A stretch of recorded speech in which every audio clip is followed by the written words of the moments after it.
en el nostre espai de cada divendres, conduït per l'Emília Ros, psicòloga, que ja és aquí amb nosaltres. Bon dia, Emília. Bon dia. I que suposem, intuïm que aquesta setmana continuarà parlant-nos de la paternitat. La setmana passada, Emília Ros ens venia a dir que és possiblement més pare el que exerceix de pare que no pas a vegades el pare biològic. Sí, realment és així. Em sembla que aquesta, perdona, seria la frase que resumiria el que ens vas dir divendres passat. Sí, però que el divendres passat només era l'encetament del tema. I és molt més ampli. I jo vull donar molts elements en els meus oïdors perquè hi pensin i també opinin la seva. Potser avui no podran dir la seva, però en propers programes sí que tornarem a obrir el telèfon perquè després de totes aquestes xerrades ens diguin la seva opinió. Naturalment. Llavors, la setmana passada també estudiàvem una mica, si ho recordaràs, el comportament dels animals respecte en els fills, i vèiem que hi ha animals doncs, que incuben els ous, que fan el niu, que donen el menjar, segons les classes d'animals. I ens vàrem quedar en els nostres parents, els monos i els goril·les. I jo voldria avui, resumint una mica tot això, explicar un estudi molt bonic que es va fer a una universitat americana, a la Universitat de Yerkes, on es van agafar 30 mares goril·les que estaven, doncs, precisament en captivitat, no? I es va veure que totes aquestes mares goril·les eren totes males mares. Caram. És a dir, no volien alimentar les seves cries, els arrossegaven per terra i els colpejaven sense cap mirament. Llavors, van començar a pensar què passava. Ara bé, d'aquestes 30 n'hi havia 10 que es comportaven déu-n'hi-do, molt més bones mares que les altres. I es va comprovar una cosa curiosíssima, que eren mares goril·la, que havien estat durant tot l'embaràs junt amb el seu company. No havien estat separades de la seva parella. A la vista d'això, el que es va decidir, a veure què passava, era de no imposar la soledat a aquestes femelles i a veure si el seu comportament millorava. I efectivament, el comportament va millorar d'una manera extraordinària.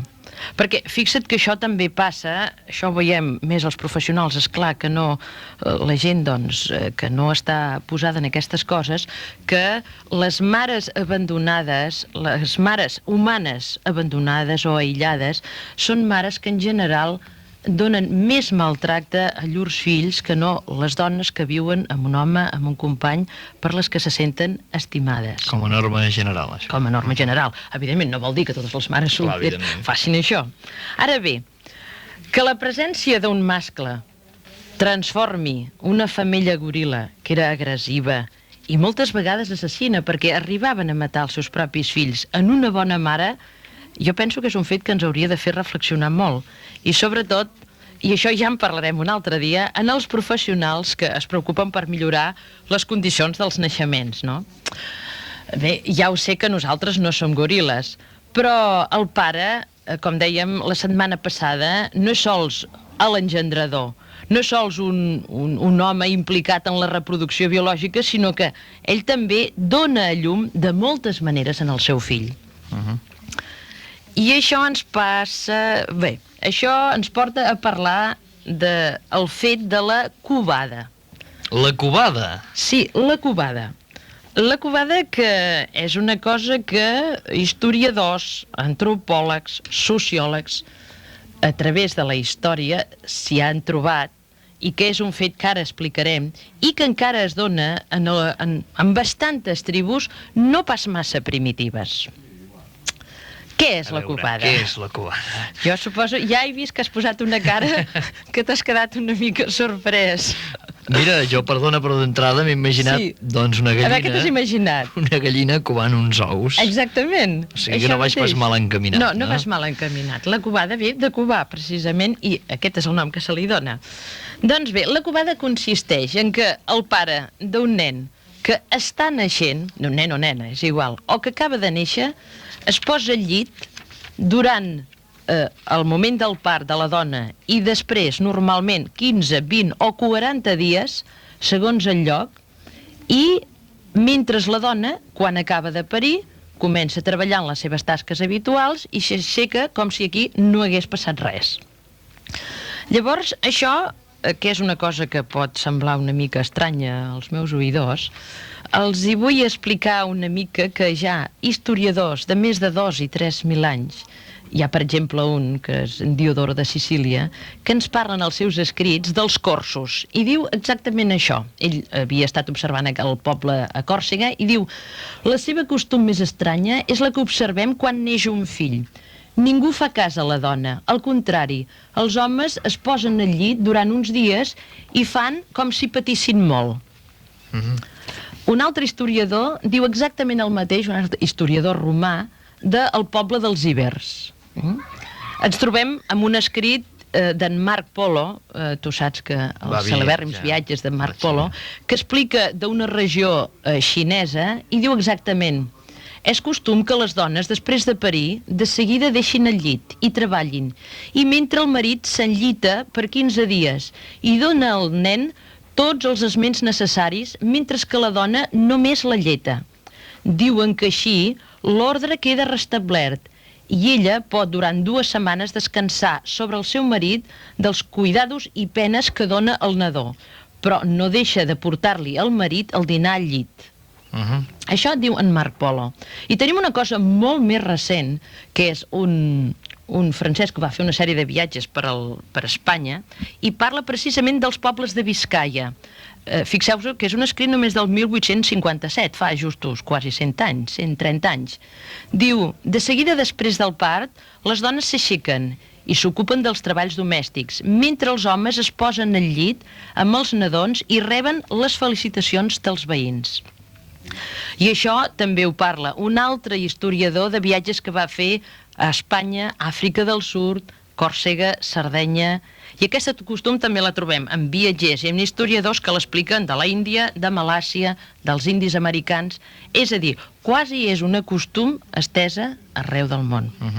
El que passa és que des de fa uns anys que ens hem tornat molt moderns i volem amagar les coses que no ens agraden, quan apareix aquesta paraula de covada en els diccionaris, se l'esmenta com de passada, no? Com si fos una cosa que fes vergonya i s'hagués de silenciar. Jo penso que això és molt important per entendre l'actitud dels pares, tot el que ha passat i tot el que encara està passant als pares d'ara. I fixa't que hi ha una cosa molt important, és que segons els països hi ha diferències de que l'home està 15 dies al llit, 20, 30, 40, però que sempre hi ha una constant, i és que l'home o el pare, de vegades no sempre és el pare, s'ha de llitar, s'ha de posar al llit. No pot, té prohibit caçar, té prohibit fer coses importants i normalment de vegades se'l posa a dieta. Avui dia, a part del costum, clar, ens trobaríem també amb la legislació, perquè, en fi, hauries de demanar 3 setmanes a la feina perquè dius, la meva senyora acaba de donar llum a una criatura. No, que no faig judici, simplement comento que, a més de la manca de costum, hi hauria el problema legal. Hauries de demanar 3 setmanes a la feina per poder covar el teu fill. És a dir, no estem preconitzant que els homes facin això en aquest moment. Estem donant elements històrics perquè els nostres oïdors hi pensin, no? I se n'adonin que les coses totes tenen les seves arrels, no? I la segona premissa és que el pare sempre s'ha d'ocupar del nadó, no? És a dir, el pare es posa al llit, agafa el nadó i, se'l posa amb ell, no? Llavors, amb aquesta relació cos a cos, que és tan important, i que la veu d'aquest pare ha de donar i ha de conferir molta seguretat en aquest fill, quan fixa't que en aquests moments d'ara es fa al revés, els pares són separats de les dones que donen a llum, quasi no són ni admesos allà. Bé, moltes coses del que ja en parlarem un altre dia, però avui em vull centrar només en la covada. I què significa la covada? Perquè, és clar, totes les coses, tots els rituals, totes les coses tenen un significat, tenen un símbol, i no n'hi ha cap que sigui perquè sí. Jo vaig a donar diferents opinions de persones que diuen la seva. Per exemple, ens trobem ja fa una opinió de fa 250 anys d'un missioner que hi veia en la covada un record del pecat original. perquè com que normalment l'home havia d'abstindre's de menjar o menjava molt poc, per ell això seria com una expiació d'aquest pecat original, que en el fons el que hi veuríem darrere és un pecat sexual, no? L'home ha pecat perquè ha tingut relacions sexuals. De vegades no som lineals els éssers humans, som bastant rebuscats, Sí, això fa 250 anys, però potser avui dia encara algú sostindria això. Sí, no dic pas que no. Tenim un altre historiador que també fa 100 anys que diu la seva i diu que li sembla a ell que aquest rite expressaria la participació del pare en l'engendrament, perquè fins a aquell moment, diríem, el fill, fetus encara, només havia estat de la mare, de la dona, no? I d'aquesta manera, posant-se ell al llit, venint tots els veïns a felicitar-lo, ell fa com, diríem que està adquirint uns drets sobre el fill. És una afirmació de dir, aquest fill és meu.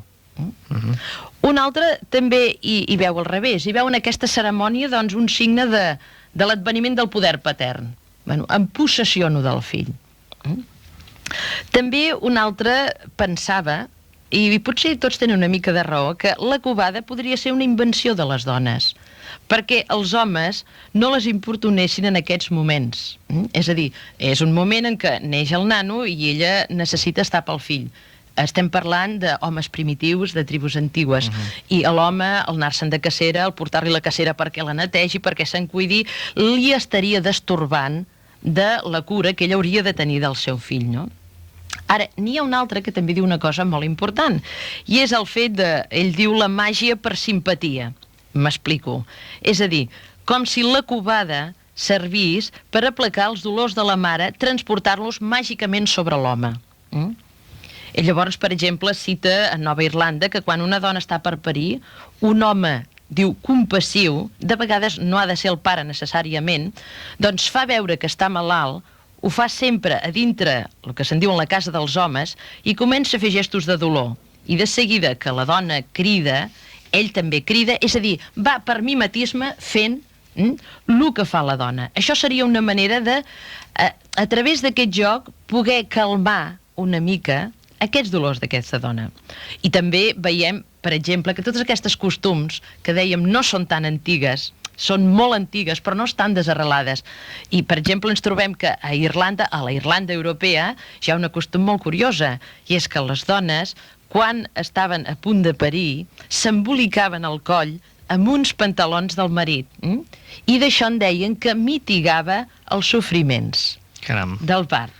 Costums molt curioses. La covada. La covada, sí.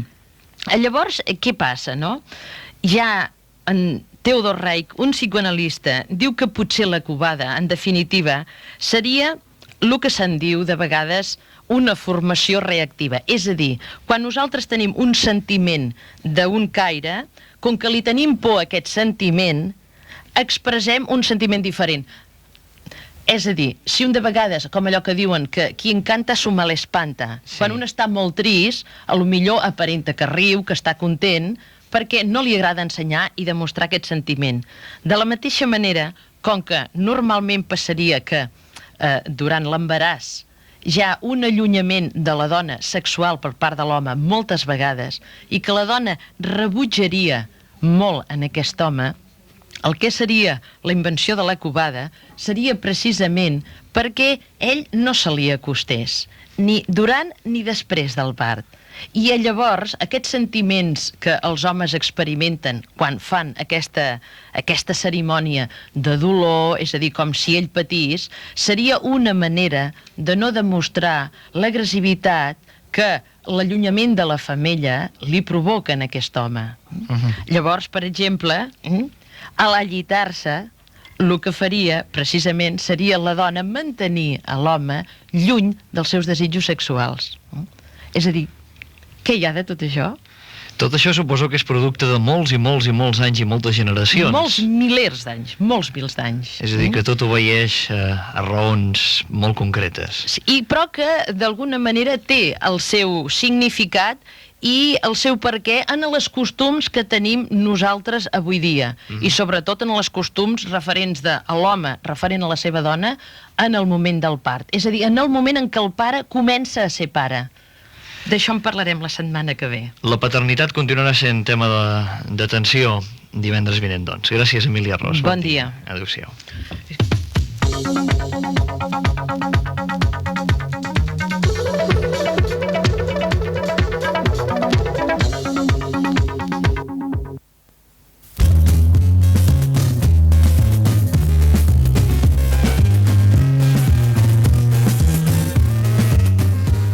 Emília Ros, bon dia. Bon dia. Aquests 10 o 12 minuts o 13 que sempre se'ns queden curts d'avui estaran...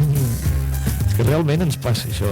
Ja sé, amics seguidors, que ho diguem sovint, això, que el temps és una cosa terrible a la ràdio. Tempos fugit, però en realitat és un greu problema. Ens quedem en els programes del matí moltes vegades amb ganes de continuar un tema, sobretot si és un tema apassionant.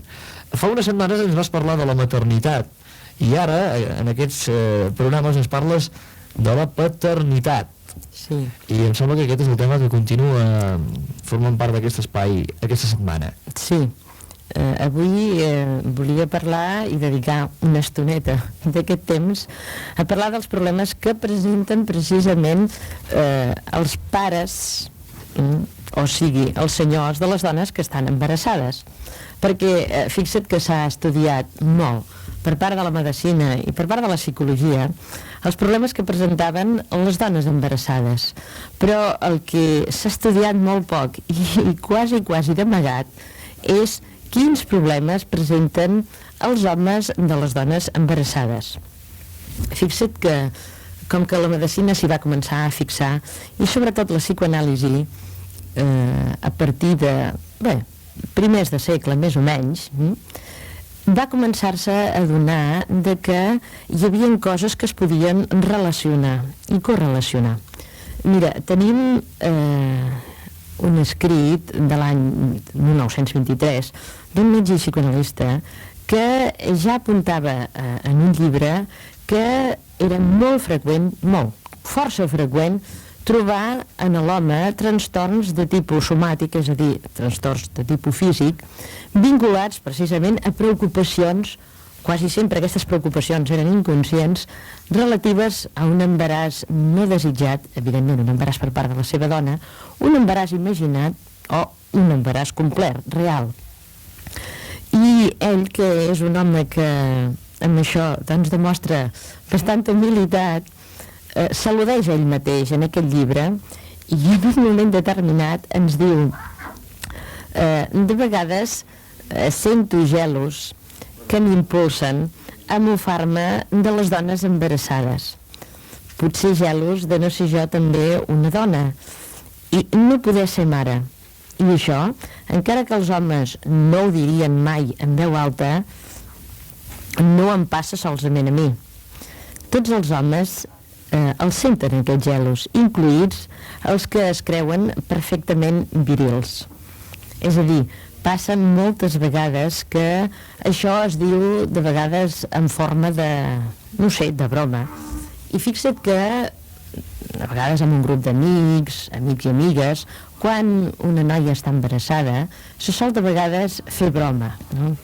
I, per exemple, doncs es diu: apa, nena, sí que t'han deixat amb aquest paquet, etc etc. Es fa una sèrie de bromes al·lusives, però que en el fons amaguen una certa agressivitat molt velada, molt amagada, o que podríem dir enveja de l'home d'aquesta maternitat de la dona. I hi ha una altra cosa molt curiosa, i és precisament en el llenguatge comú, en el llenguatge de cada dia. De vegades inclús el més varonil dels homes no dubten dir, referint-se de vegades a algun negoci, que diu: estic en plena gestació. O també quan un home ha pensat una cosa que ell considera important, que ell considera vàlida, diu: és el fill de la meva ment. I també de vegades davant d'una tasca que li costa un gran esforç, diu que això és un part difícil. Però, a veure, Emília, o sigui, això, aquestes expressions, tu les atribueixes realment a desitjos, a recances, o no podrien ser també atribuïdes a l'utilització del llenguatge comparatiu, és a dir, que no tingui res a veure amb els desitjos d'una persona? És que no, a veure, no és que estigui dient que el senyor que diu que, per exemple, davant d'un negoci que li ha costat un gran esforç, en diu un part difícil, sigui un senyor que tingui la dona embarassada i llavors senti gelos d'això, sinó que el que estem dient és que com aquests sentiments, moltes vegades inconscients, han informat el llenguatge. Perquè sí. Tot el llenguatge surt de l'inconscient del ser humà, no?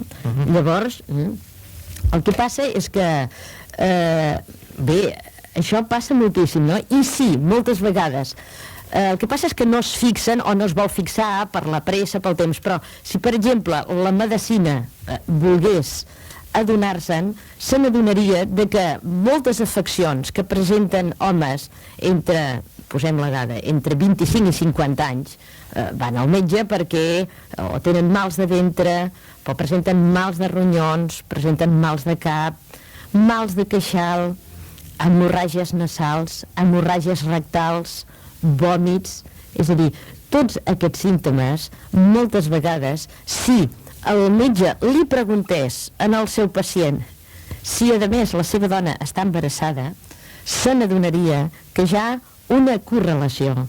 És a dir, moltes vegades, però moltíssimes vegades, hi ha tota una fantasia d'enveja i que va donada precisament per anar mostrant aquests símptomes. Són fantasies, per descomptat, inconscients. Després hi ha una altra cosa, i és que des de principi de segle, on es va començar a estudiar amb la RAC del psicoanàlisi la histèria masculina, fins a llavors, fixa't que la histèria havia estat un trastorn reservat únicament a les senyores. Semblava que només les senyores podien estar histèriques. I no és cert.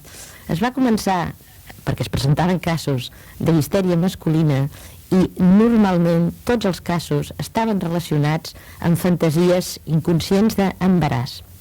I bé, les observacions es van acumular fins a tal punt que la psiquiatria, que les volia ignorar, les ha hagut d'acceptar, perquè és una realitat. I llavors què passa? Que és que la imaginació és a dir, tot l'imaginari exerceix els seus efectes en tota la nostra vida humana. I això és una realitat. Mira, per exemple, pot passar que, no sé, una cosa molt senzilla, una persona de nit, no sé, està a punt de dormir-se i sent un soroll i pensa que pot ser un lladre, que pot ser algú que entri a casa. Si aquesta persona comença a pensar-hi i si comença a obsessionar, pot ser que aquesta persona comenci a suar, comenci a tremolar i, molt bé, arriba l'angoixa a un punt que diu, bueno, res, vaig encendre la llum i vaig a veure realment què passa, si hi ha algú o no hi ha algú. Encén la llum i passa que allà no hi ha ningú. Ara bé, fixa't que això que aquesta persona havia imaginat, perquè no era real, ha tingut en el seu cos uns efectes de realitat, és a dir, ha començat a suar, és a dir, ha començat a expressar l'angoixa que li produïa tot això. Llavors, què passa? Hi ha una cosa molt i molt important. S'ha pogut estudiar, es va fer un estudi molt llarg a Anglaterra, es va començar el 1949 i es va continuar durant molts anys, en el que es va estudiar l'evolució de certes constants biològiques sota la influència de la vida en parella. Llavors es varen examinar cents d'homes i dones i es va trobar una cosa curiosíssima, i és que fins i tot el noviatge més cast modificava el metabolisme basal dels dos, tant de l'home com de la dona.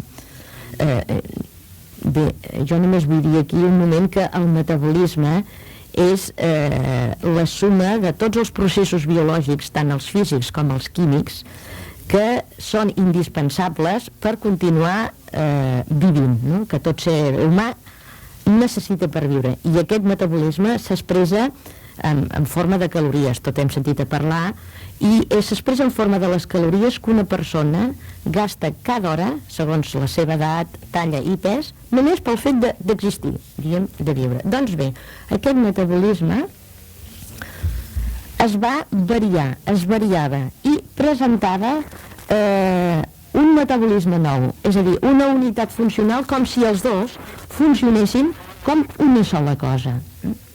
Per exemple, un detall és que a partir de lo que podríem dir, es diu en castellà el flechazo, no?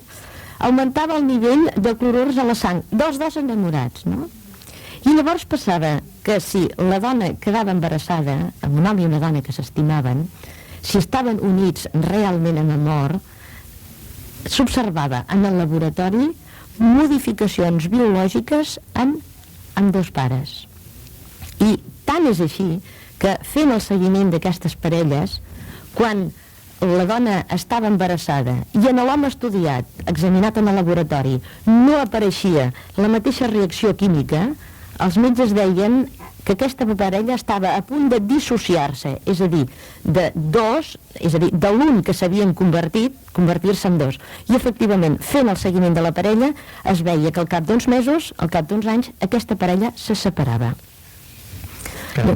Llavors ens porta a pensar molt això, però moltíssim.